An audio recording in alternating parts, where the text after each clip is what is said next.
దేవునికి స్తోత్రం. హల్లెలూయా. ఎలా ఉన్నారండి? బాగున్నారా?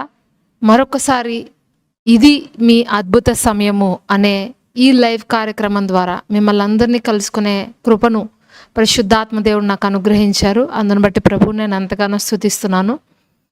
మరి ఈరోజు చాలా ముఖ్యమైనటువంటి మాటలు మీకు తెలియచేయాలని నేను ఆశపడుతున్నానండి. ఇది ప్రతి క్రైస్తవుడు, ప్రతి క్రైస్తవురాలు కూడా తెలుసుకోవాలి. అలాగే వాటిని మన జీవితంలో మనము అన్వయించుకున్నప్పుడు అవి మన మన మన యొక్క ఆధ్యాత్మిక జీవితాలను ఎంతగానో వర్ధిల్లింపజేస్తాయి. ఏది చెయ్యాలి, ఏది చేయకూడదు అనే విషయము ఎప్పుడు కూడా మనము తెలుసుకోవాలి. ప్రభువారు జీవమును మరణమును నీ ఎదుట నేను ఉంచున్నాను అని ప్రభు చెప్తున్నారు. కాబట్టి మనము తప్పేంటి ఒప్పేంటి అనే విషయాలు కనుక తెలుసుకోకపోతే అనవసరమైనటువంటి కీడుల్లో, అపాయాల్లో మనము తప్పిపోయేటువంటి ప్రమాదము ఎంతైనా ఉంది. అవునండి. కొన్నిసార్లు మనము వాక్యం చదువుతూ ఉండొచ్చు, మందిరానికి వెళ్తూ ఉండొచ్చు, ప్రార్థన చేసుకుంటూ ఉండొచ్చు. కానీ కొన్ని చిన్న చిన్న విషయాల్లో మనము సరి చేసుకోకపోతే, ఎక్కడెక్కడ మనం సరి చేసుకోవాలో, ఎక్కడెక్కడ మనం కరెక్ట్గా ఉండాలో కనుక తెలుసుకోకపోతే ఆ చిన్న విషయాలలోనే మనము అపవాదికి చోటిచ్చిన వాళ్ళము అయిపోతాం మన జీవితాల్లో. ఈరోజు మన యొక్క వాక్య అంశము ఇదేనండి. ఈ 4 విషయాలు మీరు చేయుట ద్వారా, ఈ 4 పనులు లేదంటే ఈ 4 పనులు చేయటం ద్వారా అపవాది మీ జీవితాల్లోకి లేదా మీ హృదయాల్లోనికి ప్రవేశిస్తాడు. అదే ఈరోజు మన యొక్క వాక్యాంశం అండి. అయితే ఈ ఛానల్ మీరు ఇంతవరకు సబ్స్క్రైబ్ చేసుకోకపోతే దయచేసి సబ్స్క్రైబ్ చేసుకోండి. ఈ యొక్క సందేశాలు తప్పకుండా మీ యొక్క ఫ్రెండ్స్, మీ యొక్క క్రిస్టియన్ బిలీవర్స్ ఎవరున్నా సరే తప్పకుండా షేర్ చేయండి. మీ వాట్సాప్ లింక్లో, మీ సోషల్ మీడియా ప్లాట్ఫామ్స్లో మరి వీటిల్ని, ఈ యొక్క లింక్స్ని ఎప్పటికప్పుడు షేర్ చేస్తూ ఉండండి. మరి చూస్తున్న మీ యొక్క ఆప్తులు కూడా చక్కగా బలపడతారు దేవునిలో. అంతేకాదు మరి మీరు కూడా పరోక్షంగా దేవుని యొక్క సువార్తను ప్రకటించిన వారు అవుతారు. ఓకేనండి. మరి ఏమాత్రం ఆలస్యం చేయకుండా ఈరోజు మన యొక్క వాక్యాన్ని ధ్యానించుకుందాము. రెఫెదీం అనేటువంటి ఒక ప్రాంతానికి ఇజ్రాయేలీలు రావడం జరుగుతుందండి. ఈ రెఫెదీం అనేటువంటి ప్రాంతంలో ఇజ్రాయేలీలకు మరి వీళ్ళు అరణ్య మార్గంలో నడుచుకుంటూ వెళ్తారు. ఇది మీకు తెలిసిందే, 40 సంవత్సరాలు వీరు అలా నడుచుకుంటూ ఆ సీను అనే అరణ్యంలో నడుచుకుంటూ వెళ్తున్నప్పుడు రెఫెదీం అనే ఒక ప్రాంతానికి వీళ్ళు వస్తారు. ఆ ప్రాంతానికి వీళ్ళు వచ్చినప్పుడు అక్కడ వారికి చాలా దాహం అయిపోతూ ఉంటుంది. ఎందుకంటే అదంతా అరణ్య మార్గము, ఎక్కడా కూడా మరి వారికి వాటర్ కానీ, వారికి కావాల్సిన ఆహారం కానీ ఏది ఉండదు. మరి అది ఒక ఎడారి ప్రాంతము, అది ఒక డెజర్ట్ ప్లేస్ అన్నమాట. అయితే మరి ఆ ప్రాంతంలో వారు నడిచి నడిచి నడిచి అలసిపోయి ఒక ప్రాంతానికి వచ్చి అక్కడ మరి అలసట తీర్చుకుందాము అని అనుకునే టైంకి అక్కడ వారికి నీరు దొరకదు. నీరు దొరకకపోయినప్పుడు మరి వెంటనే వాళ్ళు వారి యొక్క నాయకుడు వాళ్ళని ఐగుప్తు నుండి తీసుకొచ్చినటువంటి మోషే మీద మరి ఫిర్యాదులు చేయడము, సనగడము, మరి వారి యొక్క కొరతలన్నీ చెప్పుకోవటము, వారి యొక్క బలహీనతల గురించి చెప్పటము, అసలు ఈ ప్రాంతంలో దేవుడు ఉన్నాడా లేడా అని అనుకోవటము, వారు బలహీనపడ్డము, వారు వెనక్కి జారిపోవడము, ఇవన్నీ జరుగుతాయండి. మరి ఈ యొక్క సంఘటనలన్నీ ఎక్కడ ఉన్నాయి అంటే నిర్గమకాండం 17వ అధ్యాయంలో రాయబడి ఉంటుంది. ఇక్కడ వీరు ఈ యొక్క కార్యములు చేయటం ద్వారా వీరు అమాలేకీలు అనేటువంటి శత్రువులు చేతుల్లో చిక్కుకోవడం జరుగుతుందండి. ఎప్పుడైతే వీళ్ళు ఈ విధంగా సనగటము, ఫిర్యాదులు చేయటం, మరి వాదించడము చేస్తారో అపవాది అక్కడ జ్వరపడడం జరుగుతుంది. వీరు మరి ఈ యొక్క అరణ్య ప్రాంతంలో ఈ యొక్క సంఘటన జరిగిన వెంటనే అమాలేకుల చేతికి చిక్కినప్పుడు తండ్రి అయిన దేవుడు వీళ్ళని అద్భుత రీతిగా ఆ ప్రాంతంలో విడిపిస్తారు. ఆ యొక్క యుద్ధంలో అమాలేకీలకు ఇజ్రాయేలుకు ఎంతో ఘోరమైన యుద్ధం జరుగుతుంది. ఆ యుద్ధం జరిగే సందర్భంలో మరి తండ్రి అయిన దేవుడు వీళ్ళని ఎంతగానో సంరక్షించి వీళ్ళని ఆ యుద్ధంలో జయము పొందే విధంగా మరి వీరికి సహాయం చేస్తారు. మరి ఇదే అధ్యాయంలో తండ్రి అయిన దేవునికి ఒక పేరు, ఆయనకున్నటువంటి అనేకమైన నామాల్లో ఒక నామము యెహోవా నిస్సి, అంటే యెహోవా ధ్వజము, యెహోవాయే మనకు విజయాన్ని అనుగ్రహించేవాడు అనేటువంటి పేరుని మనము ఈ అధ్యాయము ద్వారా మనకు పరిచయం చేస్తున్నాడు పరిశుద్ధాత్మ దేవుడు. హల్లెలూయా. మనము దేవుని యొక్క విజయ సంకేతంలో ఉన్నామండి. మనలో ఏమాత్రము కూడా అపజయము అనేది లేదు. అపవాది పైన సంపూర్ణ విజయము ప్రభువైన యేసుక్రీస్తు వారు సిలువలో మనకు సంపాదించి ఇచ్చారు. ఇప్పుడు మనము ఓడిపోయిన వారము కాదు. ఇప్పుడు మనము అపవాది చేతుల్లో చిక్కుకుపోయేటువంటి వారము కాదు. మనము అపవాదికి పైన జయాన్ని పొందుకున్నటువంటి వారము. మరి ఒకానొక సువార్తలో వాక్యము ప్రభువారు చెప్తారు, యేసుక్రీస్తు ప్రభువారు, మీ తల వెంట్రుకలలో ఒక్కటి కూడా నశింపదు అని ఆయన మనకి వాక్యాన్ని తెలియజేస్తారు. మరి అపవాదికి తెలుసు మనము మన యొక్క తల వెంట్రుకల్లో ఒక్కటి కూడా ముట్టుకోవడానికి వాడికి అధికారం లేదు అని. అయితే మరి ఎలాగా అపవాది మన జీవితంలో ప్రవేశిస్తాడు అంటే, మనంతట మనము వాడికి కనుక డోర్ ఓపెన్ చేశామంటే మరి మన జీవితంలోకి దూరిపోతాడు. అందుకనే ఎఫెసీయుల పత్రిక 4వ అధ్యాయంలో పౌలు భక్తుడు రాస్తాడు, అపవాదికి చోటివ్వకండి. ఏంటండి? అపవాదికి చోటివ్వకండి. అపవాదికి నీ అంతటా నువ్వు కనుక చోటు ఇచ్చినట్లయితే, నీ అంతటా నువ్వు దానికి డోర్ ఓపెన్ చేసి నా యొక్క హృదయంలోనికి రా, నా జీవితంలోనికి రా అని కనుక నీ అంతటా నువ్వు దానికి డోర్ ఓపెన్ చేసినట్లయితే తప్పకుండా అపవాది మీ జీవితంలోకి వచ్చి మిమ్మల్ని చాలా రకాలుగా డిస్టర్బ్ చేసి, మిమ్మల్ని ఆధ్యాత్మికంగా, శారీరకంగా, మీ ఎమోషన్స్ పరంగా అన్ని రీతులుగా మిమ్మల్ని బలహీనపరుస్తాడు. అర్థమవుతుందండి? కాబట్టి ఏ విషయాల్లో మనము మరి తప్పిపోతున్నాము, ఎక్కడెక్కడ మనము అపవాదికి చోటిస్తున్నాము అనేంటిది మరి ఈరోజు ఈ యొక్క భాగం ద్వారా మనము ఒక్కసారి చూద్దామండి. ఈ యొక్క సందేశం ద్వారా ఇక్కడ ఇజ్రాయేలీలు మోషే దగ్గరకు వచ్చి చెప్తున్నారు, మాకు నీళ్లు లేవు, మాకు ఈ యొక్క ప్రాంతంలో ఈ యొక్క స్థలంలో మాకు నీళ్లు లేవు అని చెప్పి మోషే మీద వాళ్ళు వాదనకు దిగారంట. మరి మొట్టమొదటిగా వారు చేసిన తప్పు ఏంటంటే, వారు చేసిన మిస్టేక్ ఏంటంటే ఫిర్యాదు చేశారు. మరి మోషే వారి యొక్క నాయకుడైనటువంటి మోషే పైన సణిగారు. అది వారు చేసినటువంటి మొట్టమొదటి మిస్టేక్ అండి. ఈ యొక్క మాట చూద్దాము. నిర్గమాకాండం 17వ అధ్యాయము మొదటి 2 వచనాలు ఒకసారి నేను చదువుతాను, మీరు జాగ్రత్తగా వినండి. తర్వాత ఇజ్రాయేలీలు సర్వ సమాజము యెహోవా మాట చొప్పున తమ ప్రయాణములలో సీను అరణ్యము నుండి ప్రయాణమైపోయి రఫీదీంలో దిగిరి. ప్రజలు తమకు త్రాగ నీళ్లు లేనందున మోషేతో వాదించుచు త్రాగుటకు మాకు నీళ్ళిమ్మని అడుగగా, మోషే, మీరు నాతో వాదింపనేలా, యెహోవాను శోధింపనేలా అని వారితో చెప్పెను. చూసారా? ఇక్కడ మీరు మీ దగ్గర బైబిల్స్ ఉంటే ఈ మాటలు 2 మాటలు దయచేసి అండర్లైన్ చేసుకోండి. మీరు నాతో వాదింపనేలా, యెహోవాను శోధింపనేలా. ఇక్కడ వీళ్ళు చేసిన మొట్టమొదటి తప్పు ఏంటంటేనండి, వాళ్ళకి నీళ్లు లేవని, వాళ్ళు ఇబ్బందుల్లో ఉన్నారని చెప్పి, వారు ఆ కష్టంలో ఉన్నారని చెప్పి వాళ్ళు వారి యొక్క నాయకుడి పైన వాదనకు దిగారు. వారి యొక్క నాయకుడికి ఫిర్యాదులు చేయడం మొదలుపెట్టారు. అంతేకాదు మరి దేవుణ్ణి కూడా శోధించారంట ఆ యొక్క స్థలములో. హల్లెలూయా. చూడండి, మీరు ఎప్పుడైతే ఈ విధంగా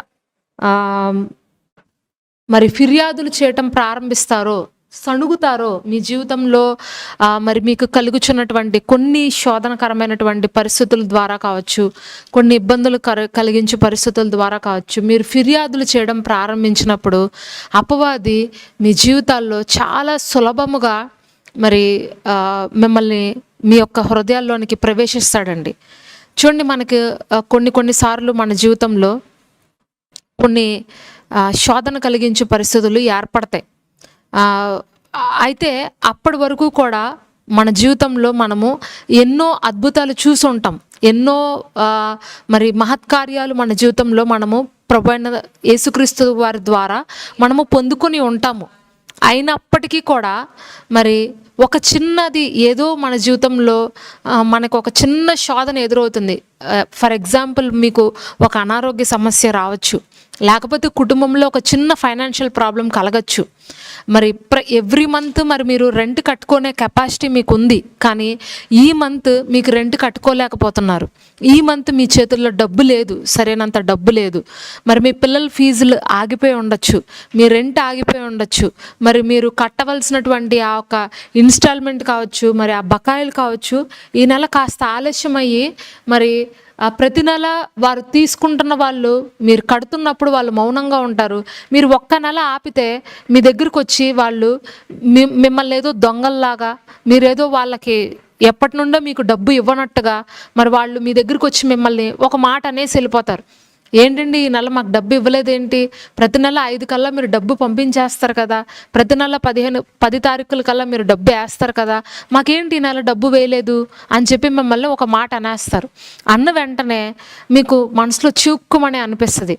అయ్యో, నేను ఈ వ్యక్తి దగ్గర మాట పడ్డానే, అయ్యో ఈ వ్యక్తి దగ్గర నేను మరి అనరాని మాట అనిపించుకున్నానే, నా పైన ఒక చెడ్డ ముద్ర పడిపోయిందే, స్కూల్లో నా పరువు పోయిందే, మరి ఈ ఆఫీసర్స్ మధ్యలో నా పరువు పోయిందే, ఈ యొక్క స్త్రీ దగ్గర నాకు ముఖం చిన్నపోయిందే అని చెప్పి మనము ఫీల్ అయిపోయి మనము బాధపడి వెంటనే ఫిర్యాదు చేయటము, సనగడము ప్రారంభిస్తాం.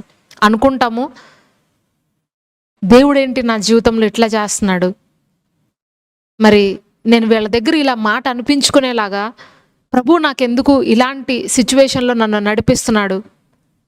వాళ్ళు ఇప్పుడు అనుకుంటారు, నువ్వు క్రైస్తవుడు అని చెప్తున్నావు, నువ్వు వాక్యం చదువుతున్నావు అని చెప్తున్నావు, ప్రార్థన చేస్తున్నానని చెప్తున్నావు, మరి నువ్వెందుకు అప్పు కట్టలేకపోతున్నావు? అప్పు కట్టలేని వాడివి నువ్వెందుకు తీసుకుంటున్నావు? పిల్లలకి ఫీజులు కట్టలేని వాడివి నువ్వు ఎందుకు ఇలాంటి స్కూల్లో చదివిస్తున్నావు? రెంట్ కట్టుకోలేని వాడివి నీకెందుకు ఇంత పెద్ద ఇల్లు అని నా గురించి అడుగుతున్నారు ప్రభా. నువ్వు నిజంగా దేవుడు అయితే కనుక, నువ్వు నిజంగా మరి నాతో ఉన్నవాడు అయితే కనుక నాకెందుకు ఇలాంటి పరిస్థితి వచ్చింది, నాకెందుకు ఇలాంటి సిచ్యువేషన్ కుంటా నేను వెళ్తున్నాను అని చెప్పి వెంటనే మనము దేవుణ్ణి ప్రశ్నిస్తాం. అవునా అండి?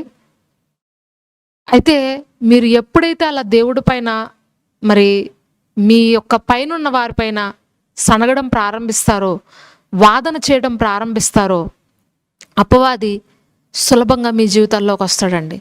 అంతేకాదు, మీ పై ఉన్నటువంటి నాయకులను, అంటే మీ యొక్క పాస్టర్స్ని, మీ యొక్క దైవజనులని, మీ దైవజనురాళ్ళని మీరు ఎప్పుడు గౌరవించాలి.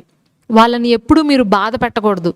ఏదో ఒక చిన్న మాట మందిరంలో మీరు పనులు చేస్తున్నప్పుడు మిమ్మల్ని ఒక మాట అంటే దాన్ని మీరు ఒక భూతద్దంలో పెట్టి చూసారా పాస్టర్ గారు నన్ను ఎంత మాట అనేసారో, పాస్టర్ అమ్మ గారు చూసావా నన్ను ఎంత మాట అనేసారో అని చెప్పి మరి దానికి మీరు బాధపడి వేదన చెంది మరి మీరు వాళ్ళపైన సణుగుడుతో, మరి వాళ్ళపైన ఒక ఫిర్యాదు కలిగే ఆత్మతో కనుక మీరు ఉన్నారంటే అపవాది మీలో ప్రవేశిస్తాడు. క్షమించడము అనేది క్రీస్తు ఆత్మ కలిగిన వారు చేసేటువంటి కార్యము. క్షమించాలండి. కొంతమంది చెప్తారు, నేను అస్సలు క్షమించనండి, నేను ఈ వ్యక్తిని అస్సలు క్షమించను. మొన్న ఒక సహోదరి చెప్పడం నేను విన్నాను, నేను అస్సలు క్షమించను ఆ బ్రదర్ని. నా కుమారుణ్ణే అంటాడా అంత పెద్ద మాట? నా కుమారుణ్ణే నువ్వు ఇతనికి తబలాలు కొట్టడం రాదని చెప్తాడా? నేను అస్సలు క్షమించను.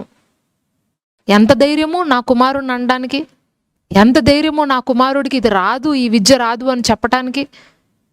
నేనెందుకు క్షమిస్తాను? నేనెందుకు అతన్ని మరణిస్తాను? నేను అసలు క్షమించను అని చెప్పి ఆ ఒక్క సహోదరి ఉద్రేకంతో చెప్తున్నప్పుడు ఆ మాటలు నాకు చాలా ఆశ్చర్యం అనిపించింది. అలా ఎలా చెప్పగలుగుతున్నారు? ఏదో చిన్న చిన్న మాటలు వస్తాయి, చిన్న మరి ఆ టైంలో ఆ ఒక మాటల మధ్యలో ఏదో ఒక మాట వస్తుంది. వచ్చినప్పుడు క్రీస్తుని కలిగి ఉన్న మనము శత్రువుని కూడా క్షమించమని దేవుని వాక్యం సెలవిస్తున్నప్పుడు ఎందుకు వారిపైన ఫిర్యాదులు చేయటం, ఎందుకు వారిపైన సణుగుడు గొనుగుడు ఆత్మతో ఉండడము? మీ నాయకుడిని కానీ లేకపోతే మీ యొక్క పాస్టర్స్ని కానీ మీరు మరి సణుగుతున్నారు, వాళ్ళపైన గొణుగుతున్నారంటే అది అపవాదికి ఒక పెద్ద ద్వారం అండి, చాలా పెద్ద ద్వారం. ఎప్పుడు కూడా మీకు ఇచ్చినటువంటి దైవజనులని, మీ పైన ఉన్న నాయకుల్ని మీరు ఎప్పుడు కూడా తప్పుగా మిస్అండర్స్టాండింగ్ చేసుకోకూడదు, తెలియకుండా. అర్థమవుతుందండి?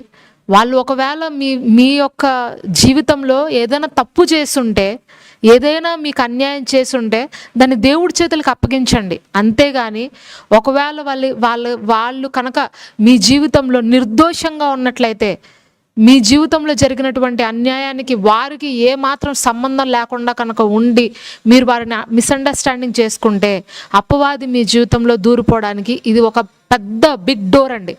ఎప్పుడు కూడా మీ పైన ఉన్న వారిని మీరు సనగద్దు, వారిపైన ఫిర్యాదులు చెయ్యొద్దు. అపవాది ఈజీగా మీ జీవితాల్లోకి దూరిపోతాడు. అలాంటి వారు మరి అపవాదిని వారి యొక్క హృదయాల్లోకి ఆహ్వానించి వారి జీవితాల్లో మరి మనశ్శాంతి లేకుండా ఉండడము, వారి జీవితాల్లో నిరాశతో ఉండడము, కృతజ్ఞత లేకుండా ఉండడము నేను ఎంతోమందిని చూశాను అలాంటి వారిని.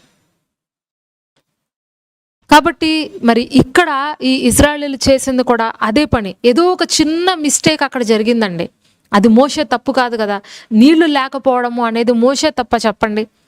నీళ్లు సృష్టించగలిగిన శక్తి మోషేలో ఉందా? అక్కడ ఒక నది పుట్టించగలిగిన శక్తి మోషేలో ఉందా? మోషేకి ముందుగానే తెలుసా వెళ్ళబోయే రెఫదీంలో నీళ్లు ఉండవు అని? తనకి కూడా తెలియదు కదా. వాళ్ళతో పాటు ఇతను కూడా ప్రయాణం చేస్తున్నాడు. కానీ వాళ్ళు వెళ్ళి మోషేతో వాదన చేస్తున్నారంట. మోషేని మరి ఫిర్యాదులు చేసి యెహోవాని శోధిస్తున్నారంట. అయితే దేవుని వాక్యం సెలవిస్తుంది, ఎల్లప్పుడూ దేవునిలో ఆనందించండి. మనకి ఫిర్యాదు కలిగించే ఆత్మని పరిశుద్ధాత్మ దేవుడు ఇవ్వలేదండి. సనుగుడు గొనుగు ఆత్మని పరిశుద్ధాత్మ దేవుడు మనకి ఇవ్వలేదు. మనకు ఎల్లప్పుడూ కూడా మరి స్తుతి వస్త్రాన్ని పరిశుద్ధాత్మ దేవుడు మనకి ఇచ్చాడంట. యెషయా గ్రంథం 61వ అధ్యాయంలో రాయబడి ఉంటుంది, భారభరితమైనటువంటి ఆత్మకు ప్రతిగా నేను నీకు స్తుతి వస్త్రాన్ని ఇస్తున్నాను. నువ్వు భారంతో ఉండద్దు, నువ్వు ఫిర్యాదు కలిగిన మనస్సుతో నువ్వు ఉండద్దు, నువ్వు సనుగుడుతో ఉండద్దు. నీవు కనుక మరి స్తుతి కలిగి ఉంటే, నువ్వు స్తుతిస్తే దేవుణ్ణి, నువ్వు తప్పకుండా నీ జీవితంలో అనేకమైనటువంటి ఆశీర్వాదాలు చూస్తావు. ఫిర్యాదులకు విరుగుడు ఏదైనా ఉంది అంటే అది దేవుణ్ణి స్తుతించడమేనండి. సనుగుడు గొనుగుడు ఆత్మకు మందు దేవుణ్ణి స్తుతించడమే. నీకు కలిగి ఉన్న వాటి యందు నువ్వు సంతోషించు, నీకు కలిగి ఉన్న వాటి యందు నువ్వు తృప్తి కలిగి ఉండు. దేవుణ్ణి ఎప్పుడూ స్తుతించు, తప్పకుండా నువ్వు ఆశీర్వదించబడతావు. అన్ని విషయాల్లో నువ్వు ఆశీర్వదించబడతావు. ప్రభువారు నీకు అన్ని విషయాల్లో కూడా నీ జీవితాల్లో నిన్ను తృప్తిపరిచి నీకు ఆనందాన్ని ఇచ్చి నిన్ను నీ యొక్క హృదయపూర్వకంగా నువ్వు సంతోషించే విధంగా దేవుడు నిన్ను అన్ని విషయాల్లో నింపుతారు. హల్లెలూయా.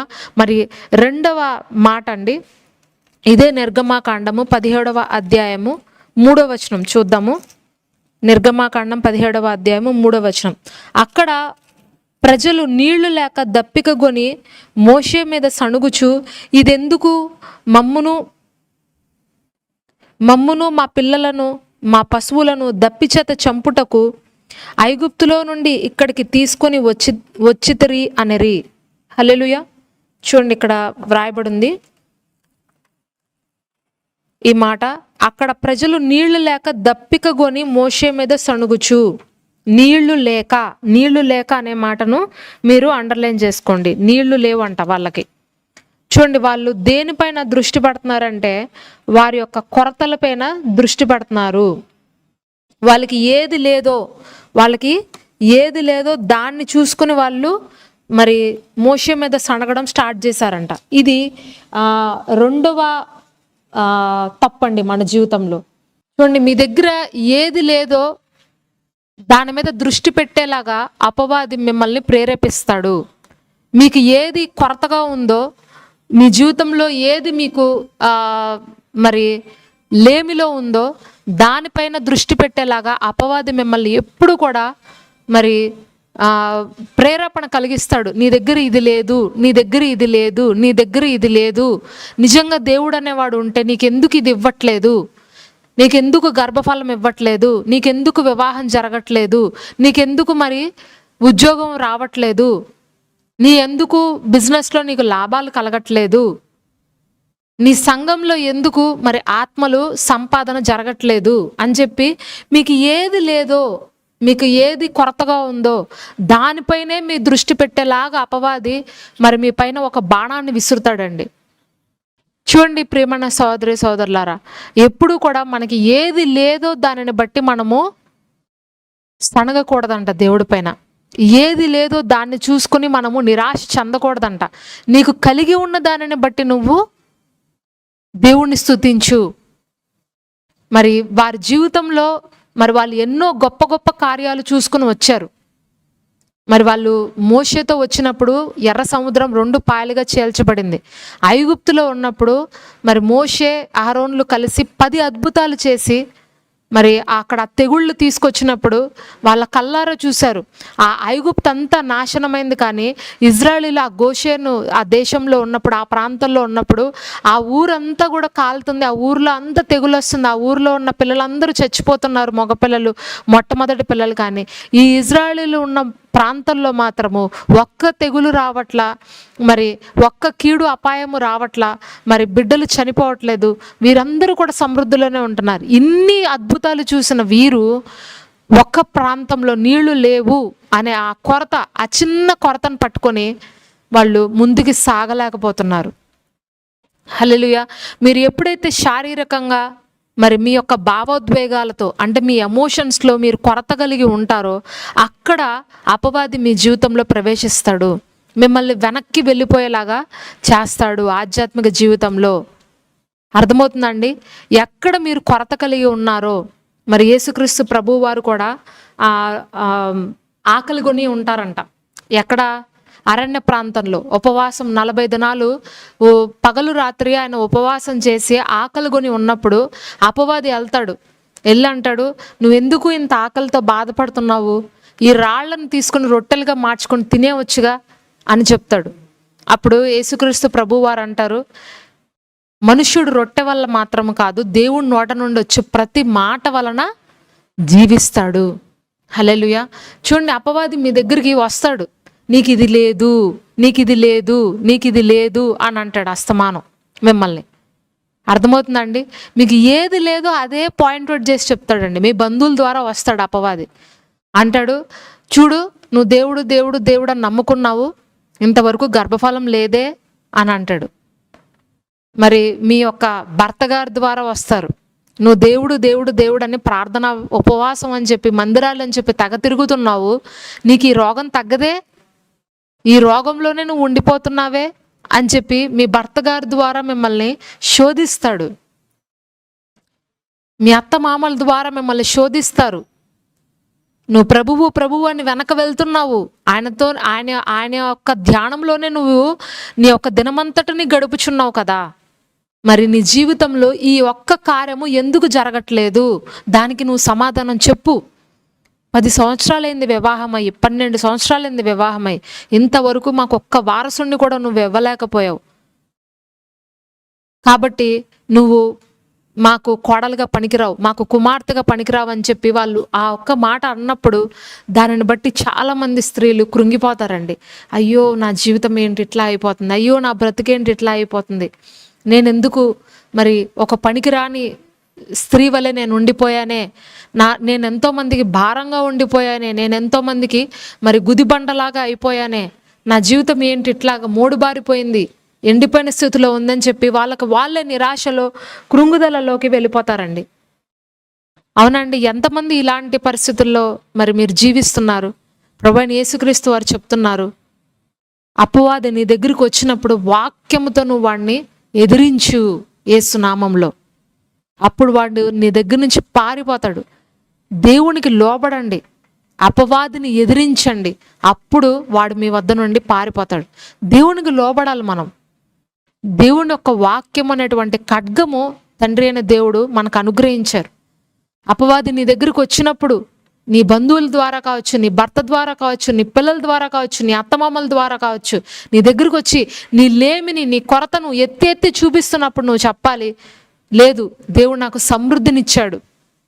కొంతమంది ఉంటారండి, నేను చూస్తాను, వాళ్ళకి ఎన్నో ఉంటాయి, వాళ్ళ ఇంట్లో కావాల్సిన అవసరతలు అన్నీ ఉంటాయి.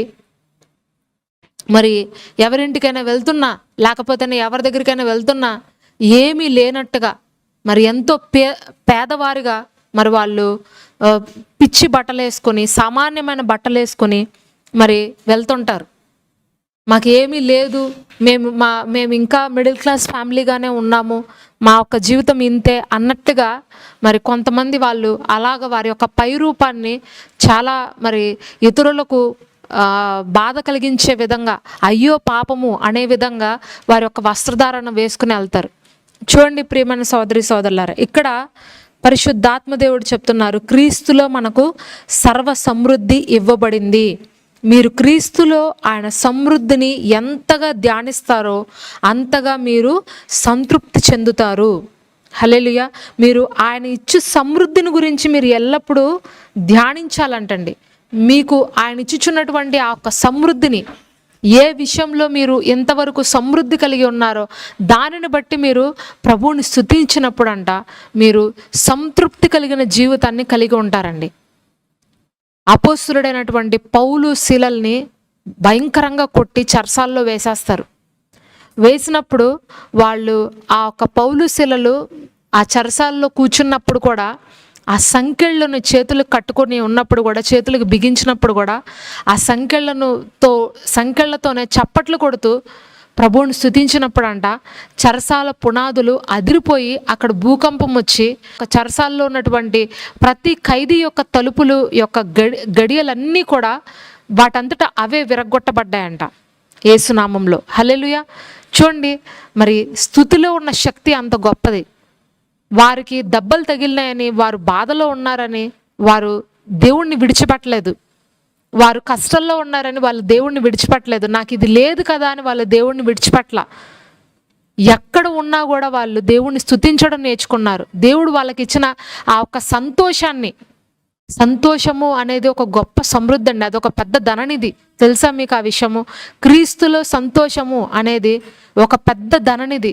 నిరాశ కలిగి ఉండే వాళ్ళన్నా, లేదు లేదు అని చెప్పే వాళ్ళన్నా, నాకు కొరతగా ఉంది, నాకు ఇది లేదు అది లేదని చెప్పే వాళ్ళన్నా దేవుడు ఇష్టపడ్డండి.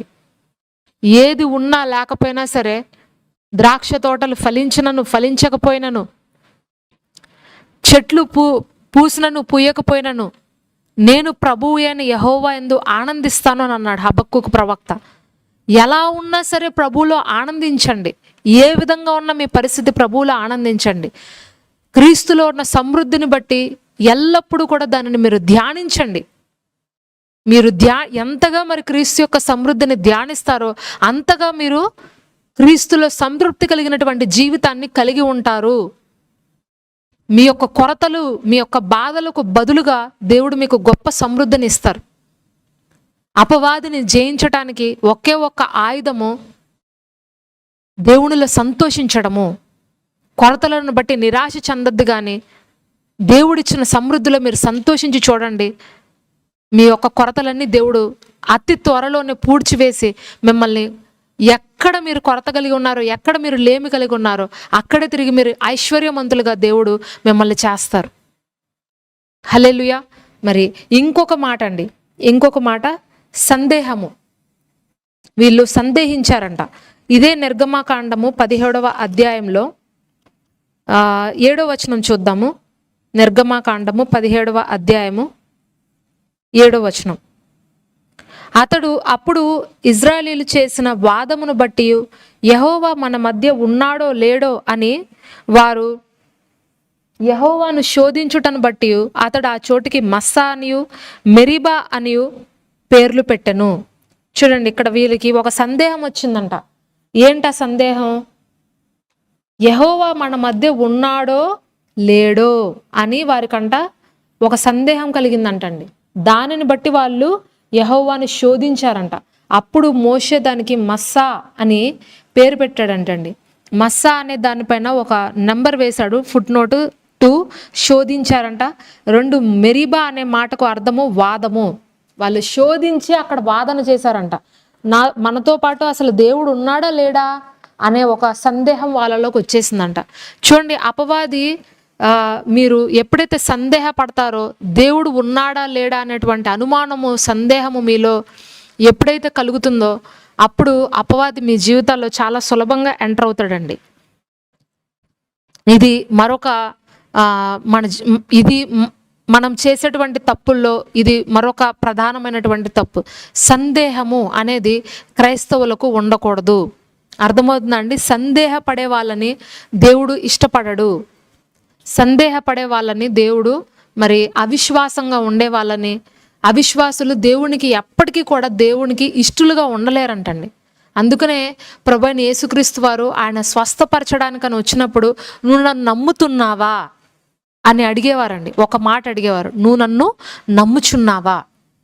నువ్వు నన్ను నమ్ముచున్నావు అంటేనే నేను ఈ కార్యం నీ జీవితంలో చేస్తాను. ఎందుకు ప్రభువు వారు ఆ మాట అడిగారంటే, నమ్మిన వారు అద్భుతాలు చూస్తారు, నమ్మిన వారు దేవుని యొక్క మహిమను చూస్తారు, నమ్మిన వారు గొప్ప దీవెనలను క్రీస్తు నామంలో వాళ్ళు పొందుకుంటారు. నమ్మకము కలిగిన చోట దేవుని యొక్క కార్యాలు బహుబలముగా జరుగుతాయి. విశ్వాసం ఎక్కడైతే ఉంటుందో దేవుని పైన, దేవుని యొక్క కార్యాలపైన మరి సంపూర్ణమైన విశ్వాసం ఎవరి జీవితంలో అయితే ఉంటుందో వారు తప్పకుండా దేవుని యొక్క కార్యాలను చూస్తారు. లాజరు మరణించినప్పుడు మార్త నమ్మదు, మరియ నమ్మదు. నువ్వు ఇక్కడ ఉంటే మా తమ్ముడు చనిపోకుండా, మా సహోదరుడు చనిపోకుండా ఉండేవాడేమో అని అంటే ప్రభు చెప్తారు, ఇప్పటికైనా ఏం కాదు, నేను అతన్ని మరలా బ్రతికించగలను అంటే అప్పుడు ఆమె ఏమంటదంటే, అవును నా సహోదరుడు పునరుద్ధానంలో బతుకుతాడని నేను నమ్ముచున్నానంటే అప్పుడు ప్రభు వారు చెప్తారు, పునరుద్ధానము నేనే, జీవాన్ని నేనే. అంటే నేనే నీ తమ్ముడిని మరలా జీవింపచేయగలిగిన శక్తివంతుడిని అని చెప్పినప్పుడు ఆమె నమ్మలేదండి. అప్పుడు ప్రభువారు ఒక మాట అంటారు, నువ్వు నమ్మిన ఎడల నా మహిమను చూతువని నేను నీతో చెప్పలేదా అని అంటారు ఆమెతో. హల్లెలూయా. మీరు నమ్మితే ఆయన మహిమను చూస్తారండి. వారిద్దరూ కూడా మరి మార్త మరియలు ఇద్దరూ కూడా ఆ సమయంలో ప్రభువైన యేసుక్రీస్తు వారిని నమ్మినప్పుడు లాజర్ అని బయటికి పిలవంగానే మరి ఆ యొక్క ప్రేత వస్త్రాలతోనే ఆ వ్యక్తి బయటికి వచ్చినప్పుడు అందరూ ఆశ్చర్యపడి ఆ ఒక్క స్త్రీలిద్దరిని, అక్కచెల్లెలిద్దరిని ఓదారుద్దాము అని వచ్చిన వాళ్ళందరూ అంట క్రీస్తు పైన విశ్వాసం పెట్టుకున్నారంటండి. ఆమేన్. ఎంత గొప్ప కార్యం చూడండి. క్రీస్తు పైన విశ్వాసం పెట్టుకున్నారంట. వాళ్ళని ఓదారుద్దాము అని వచ్చిన వాళ్ళు క్రీస్తుని నమ్మి రక్షణలోకి వచ్చేసారు ఆయన చేసిన కార్యాన్ని చూసినప్పుడు. నమ్మకము అంత గొప్ప కార్యాన్ని తీసుకొస్తుంది. మీరు ఎప్పుడైతే నమ్ముతారో, మీరు ఎప్పుడైతే విశ్వాసాన్ని కలిగి ఉంటారో, మీ నమ్మకాన్ని బట్టి, మీ విశ్వాసాన్ని బట్టి మీ రక్త సంబంధీకులు, మీ బంధువులు, మీ ఆప్తులు, మీ స్నేహితులు అందరూ కూడా క్రీస్తుని విశ్వసిస్తారు. నిజంగా నీ జీవితంలో దేవుడు ఉన్నాడు అనేటువంటి ఒక నమ్మకము వారికి ఎప్పుడు కలుగుతుందో తెలుసా? మీరు ఆయనను నమ్మి ఆయనని సంపూర్తిగా వెంబడించినప్పుడు. హల్లెలూయా. మీరు దేవుని ఆలయమై ఉన్నారు అని మీరు ఎరుగరా? దేవుని సన్నిధి నీతోనే ఉన్నదని నీవు నమ్మవా అని కొరింథీలు రాసిన పత్రికలో ఉంటుంది. మనము దేవుని ఆలయమై ఉన్నాము. దేవుడు ఉన్నాడా లేడా అనేటువంటి సందేహము మనకు ఎందుకు కలగాలి? కొన్నిసార్లు మన జీవితంలో మనం అనుకుంటాం, దేవుడు ఉంటే నాకెందుకు ఇలాగా, దేవుడు ఉంటే నాకెందుకు అలాగా అని మనం కూడా ప్రశ్నిస్తూ ఉంటాము ఏదైనా కష్టం వచ్చినప్పుడు. ఇక్కడ వీళ్ళకి అనుకున్నారంట, యెహోవా మన మధ్య ఉన్నాడో లేడో అనే వాదం చేశారంట వాళ్ళు. వారి మధ్యలోనే మేఘ స్తంభముగా నిలబడ్డాడండి ప్రభువు. వారి మధ్యలోనే అగ్ని స్తంభముగా ఆయన ఉన్నాడు. ఆయన దూతలను వారికి ముందు వెనుక ఇరుప్రక్కల ఉంచాడు. అయినప్పటికీ కూడా వాళ్ళు ఏమంటున్నారు తెలుసా? యెహోవా మన మధ్య ఉన్నాడో లేడో అని ప్రశ్నిస్తున్నారంట మోషేని. మరి ఆ మాట చెప్పినప్పుడు మోషేకి ఎంత బాధ కలిగి ఉంటుందో మీరు ఆలోచించండి. ఈరోజు ప్రియమైన సోదరి సోదరులారా, నీవు సందేహపడకుండా ఉంటే కనుక అద్భుతాలు చూస్తావు. దయచేసి సందేహపడద్దు. తప్పకుండా ప్రభువు నీ జీవితంలో ఒక నూతనమైన కార్యము రాబోయే రోజుల్లో చేయగలరు. ఆయన పైన విశ్వాసం ఉంచు. నీకు గర్భఫలం ఇవ్వకపోవడము అనేది ఆయనలో ఉన్నది కాదు, తప్పు నీలో ఉంది. నీవు సంపూర్తిగా ఆయన విశ్వసించట్లా. ఇంకా నీలో ఎక్కడో సందేహం ఉంది, ఇంకా నీలో ఎక్కడో ఒక తెలియని అనుమానం ఉంది. దేవుడు అనేవాడు ఉంటే నా జీవితం ఎందుకు ఇలా అనే అనే ప్రశ్న ఇంకా నీలో తిరుగుతుంది. ఎక్కడో అపవాది నీలో దూరి ఆ విధంగా ప్రశ్నించేలాగా చేస్తున్నాడు. నా వివాహం ఎందుకు జరగట్లేదు అని ప్రశ్నించే బదులు, ప్రభువా ఇంతవరకు నువ్వు నన్ను నడిపించావు, నా వివాహంలో కూడా నువ్వు నాకు జయం ఇస్తావని నేను నమ్ముచున్నాను అని చూడండి. దేవుడు మీ జీవితంలో తప్పకుండా వివాహాన్ని జరిగిస్తాడు. మీ బంధువుల మాటలు బట్టి, మీ చుట్టుపక్కల వాళ్ళ మాటలు బట్టి నిరాశ చెంది దేవుని పైన సనిగే బదులు, మీ పాస్టర్స్ పైన సనిగే బదులు, ఎల్లప్పుడూ ప్రభు యొక్క విజయాన్ని గురించి ఒక కొత్త కీర్తన మీ నోట్లోంచి పాడండి.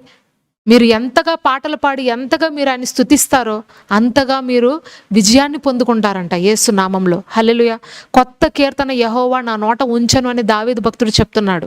నేను సహనముతో నేను కనిపెట్టుకున్నాను, యెహోవా నా మొర ఆలకించాడు.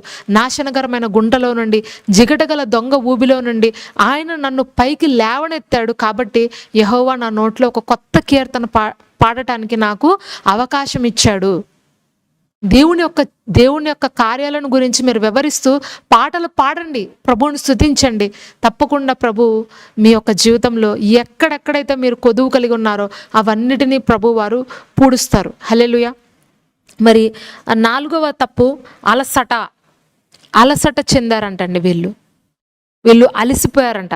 ఎందుకు అలసిపోయారంటే వీళ్ళు శారీరకంగా, మానసికంగా, మరి వీళ్ళు దాహము కలిగి ఉన్నప్పుడు, ప్రతికూల పరిస్థితులు ఎదురు చూసినప్పుడు, మరి మోషేతో సణిగినప్పుడు, మోషేతో వాదించినప్పుడు వాళ్ళు అలసిపోయారంట. చూడండి, మీరు ఎప్పుడైతే అలసిపోతారో మానసికంగా, శారీరకంగా, మీరు ఆధ్యాత్మికంగా వెనకబడిపోతారు. వీళ్ళు ఎప్పుడైతే అలసిపోయారో అమాలేకీయులు వీళ్ళని వెంబడించారంట. వీరు ఎప్పుడైతే చల్లబడిపోయారో ఆధ్యాత్మిక జీవితంలో, అప్పుడు శత్రువు వీళ్ళ జీవితంలోకి వచ్చి ఒక్క దెబ్బ కొట్టాడు. అర్థమవుతుందండి? చూడండి, మీరు ఎప్పుడైతే ఆధ్యాత్మిక జీవితంలో చల్లారిపోతారో, వాక్యము చదవకుండా, ప్రార్థన చేసుకోకుండా, మనసంతా కూడా ఒక రకమైనటువంటి వేదనతో, భారముతో, చికాకులతో, మరి నిరాశతో మీరు కనుక ఉండి సరైన ప్రార్థన జీవితం లేకపోతే మీరు చల్లారిపోతారు. ఎప్పుడైతే మీరు చల్లారిపోతారో అపవాది మీ జీవితంలో స్లోగా చాప కింద నీరులాగా ప్రవేశించి ఒక్క దెబ్బ కొడతాడు. ఇక్కడ వీళ్ళ జీవితంలో కూడా అదే జరిగింది. వీళ్ళు ఎప్పుడైతే అలసిపోయారో, వీళ్ళు ఎప్పుడైతే ఫిర్యాదులు చేసి చేసి చేసి అలసిపోయారో అమాలేకీయుల చేతులకి దేవుడు అప్పగించాడు. చూడండి, మన జీవితంలో కూడా మీరు ఆ ఆధ్యాత్మిక జీవితంలో మీరు అలసిపోతున్నప్పుడు శత్రువు మీ వెంట పడడం మీరు గమనిస్తారు. ఏ అనారోగ్యం రూపంలోనో, అప్పుల సమస్యల రూపంలోనో, చికాకుల రూపంలోనో, మీ ఇంట్లో మనశ్శాంతి లేకుండా, మీ ఇంట్లో ఎప్పుడు మీ భార్యాభర్తల మధ్యలో గొడవలు పెడుతూ, మీ పిల్లల ద్వారా మీకు మనశ్శాంతి లేకుండా, ఏదో ఒక రకమైనటువంటి చిక్కుల్లో మిమ్మల్ని పడేసి అపవాది మిమ్మల్ని పూర్తిగా దేవుని నుండి దూరం చేసేస్తాడండి. ఆదాము అవ్వలు కూడా దేవునికి దూరం అవుతున్నప్పుడు, వాళ్ళు చల్లారిపోతున్నప్పుడు హవ్వ దగ్గరకు వచ్చి ఒక సందేహాన్ని పుట్టించాడు. ఈ ఫలము తింటే నువ్వు దేవుడిగా అయిపోతావు అని అన్నాడు. వాళ్ళు ఆల్రెడీ దేవుని స్వరూపంలోనే ఉన్నారు. ఆ విషయం వాళ్ళకి తెలియదా? వాళ్ళు ఆల్రెడీ దేవుని స్వరూపంలో, దేవుని పోలికగా వాళ్ళని నిర్మించాడంట ప్రభు. వాళ్ళకి ఆ ఒక రూపాన్ని ఇచ్చాడంట. అయినా సరే మళ్ళా వాళ్ళకి ఏం చెప్పాడంటే, ఈ పండు కనుక నువ్వు తిన్నావంటే నువ్వు దేవుళ్ళ అయిపోతావు. అంటే మీరు ఎప్పుడైతే దేవుడు వాక్యాన్ని మర్చిపోతారో, మీరు ఏమై ఉన్నారో అనే విషయాన్ని మీరు మర్చిపోతారో, ఆ మర్చిపోయిన దాన్ని బట్టి అపవాది మీ జీవితాల్లోకి వచ్చి అది మీకు చెప్పి, నువ్వు ఇది తింటే నువ్వు ఇలా అవుతావు, నువ్వు ఇది చేస్తే నువ్వు ఇలా అవుతావు అని చెప్పి మీకు అబద్ధాలు చెప్పి, మీకు లేనిపోనివన్నీ చెప్పి, ఆశలు చూపించి, మీకు కోరికలు చూపించి మిమ్మల్ని సంపూర్తిగా దేవుని నుండి దూరం చేస్తాడు. దేవుళ్ళ అవుదాము అని ఆదాము అవ్వలు ఆ పండు తినేస్తారు. నిత్య జీవం పొందుకుందాము, మరణమే వద్దు మనకు అనుకొని వాళ్ళు ఆ పండు తింటారు. తిన్న దానికి ప్రతిఫలం ఏమైంది? ఏదైనా తోట నుంచి వాళ్ళు వెలివేయబడ్డారు, కష్టాల పాలయ్యారు, శాపాలు, పాపాలు వాళ్ళ జీవితంలోనికి వచ్చినాయి. ఈరోజు ప్రియమైన సోదరి సోదరుడా, ప్రభు చెప్తున్నారు, నువ్వు ఆత్మల తీవ్రత కలిగి ప్రార్థించు. ఇక్కడ రోమీలకు రాసినటువంటి పత్రిక 12వ అధ్యాయము 11-12 వచనాల్లో ఒక మాట రాయబడిందండి. చూద్దాం రండి. రోమీలకు రాసినటువంటి పత్రిక 12వ అధ్యాయము 11-12 వచనాలు. ఆసక్తి విషయంలో మాంద్యులు కాక ఆత్మయందు తీవ్రత గలవారే ప్రభువుని సేవించండి. నిరీక్షణ గలవారే సంతోషించుచు శ్రమయందు ఓర్పు గలవారే ప్రార్థన యందు పట్టుదల కలిగి ఉండండి. చూసారా, ఇక్కడ దేవుని వాక్యం సెలవిస్తుంది, ఆసక్తి విషయంలో మాంద్యులు అవ్వద్దు, ఆత్మయందు తీవ్రత గలవారే మీరు ఉండాలి అని దేవుని వాక్యం సెలవిస్తుందండి. మీరు ఎప్పుడైతే ఆత్మలో తీవ్రత కలిగి ప్రార్థిస్తారో, ఆసక్తి కలిగిన ప్రార్థన జీవితం మీలో ఎప్పుడైతే ఉంటుందో, అప్పుడు అపవాది మిమ్మల్ని ఏమి చేయలేడు. ప్రార్థనలో పట్టుదల కలిగి ఉండండి. ఎన్ని కష్టాలు వచ్చినా, ఎన్ని ఇబ్బందులు వచ్చినా దేవుని వాక్యాన్ని దయచేసి నిర్లక్ష్య పట్టద్దు. ప్రేమన సోదరి సోదరుడా, ఈ 4 విషయాలు దయచేసి మీరు జాగ్రత్త పడండి. మొట్టమొదటిగా మరి మీరు ఫిర్యాదులు చేయడం మానేయండి, సనగడం గొనగడం ఆపేయండి. రెండవదిగా మీకు ఏది కొరతగా ఉందో దానిని బట్టి మరి మీరు నిరాశ చెందొద్దు, ఆ కొరతలను పట్టించుకోవద్దు. మూడవదిగా మరి సందేహపడద్దు, సందేహాలు వద్దు అని దేవుని వాక్యం సెలవిస్తుంది. విశ్వాసం కలిగి ఉండు, నమ్మకస్తుడిగా నమ్మకస్తురాలుగా దేవుని యొక్క ఆత్మీయ జీవితంలో నువ్వు నడువు. నాలుగవదిగా చల్లారిపోవద్దు, ఆధ్యాత్మిక జీవితంలో నువ్వు చల్లారిపోవద్దు. ఆత్మయందు తీవ్రతతో ప్రార్థించు, పట్టుదల కలిగి ప్రార్థించు. తప్పకుండా నువ్వు అద్భుత కార్యాలు చూస్తావు. అపవాదిని జయించు, వాడి యొక్క పన్నాగాలను నువ్వు జయించు. తప్పకుండా నువ్వు నీ జీవితంలో ఉన్నత స్థలాల్లో ఉంటావు అని దేవుని వాక్యం సెలవిస్తుంది. కాబట్టి ప్రేమన సోదరి సోదరుడా, ఈ వాక్యము ద్వారా మరి మీరు అపవాది యొక్క పన్నాగాలు తెలుసుకున్నారు అని నేను నమ్ముచున్నాను. మరి ఈ యొక్క విషయాల్లో మీరు జాగ్రత్త పడండి. వాక్యాన్ని నిర్లక్ష్యపరచద్దు, ప్రార్థనని నిర్లక్ష్యపరచద్దు, మందిరాన్ని నిర్లక్ష్యపరచద్దు. పరిస్థితులు ఎలాగన్నా ఉండనివ్వండి, దేవుడు పరిస్థితులకు పైన ఉన్న దేవుడు. ఆయన ఏదైనా సరే మార్చగలిగినటువంటి శక్తి కలిగిన వాడు. ఆయన పైన ఆధారపడండి, మనుషులపైన కాదు. ఆయన పైన ఆధారపడి ఆయన పైన నమ్మకం కలిగి మీరు జీవించినట్లయితే మీ జీవితాల్లో మీరు అనేకమైనటువంటి ఉన్నత స్థలాల్లో దేవుడు మిమ్మల్ని ఉంచి మరి ఆయన గణపరిచిన వారిని దేవుడు గణపరుస్తాడంట. మీరు ఆయనను గణపరచండి, దేవుడు మిమ్మల్ని అనేకులు ఎదుట గణపరిచి ఆయన యొక్క సాక్షులుగా, ఆయన నామాన్ని మహిమపరచు పాత్రలుగా మిమ్మల్ని ప్రభువారు ఈ యొక్క సమయంలో చేయుదురుగాక. మీ కొరతలన్నీ ప్రభువారు తీర్చుదురుగాక. మీరు ఎక్కడెక్కడైతే లేమి కలిగి ఉన్నారో ఆ లేమి కలిగిన ప్రతి ప్రాంతంలో దేవుడు మిమ్మల్ని ఆయన సమృద్ధితో, ఆయన యొక్క ఐశ్వర్యముతో నింపునుగాక.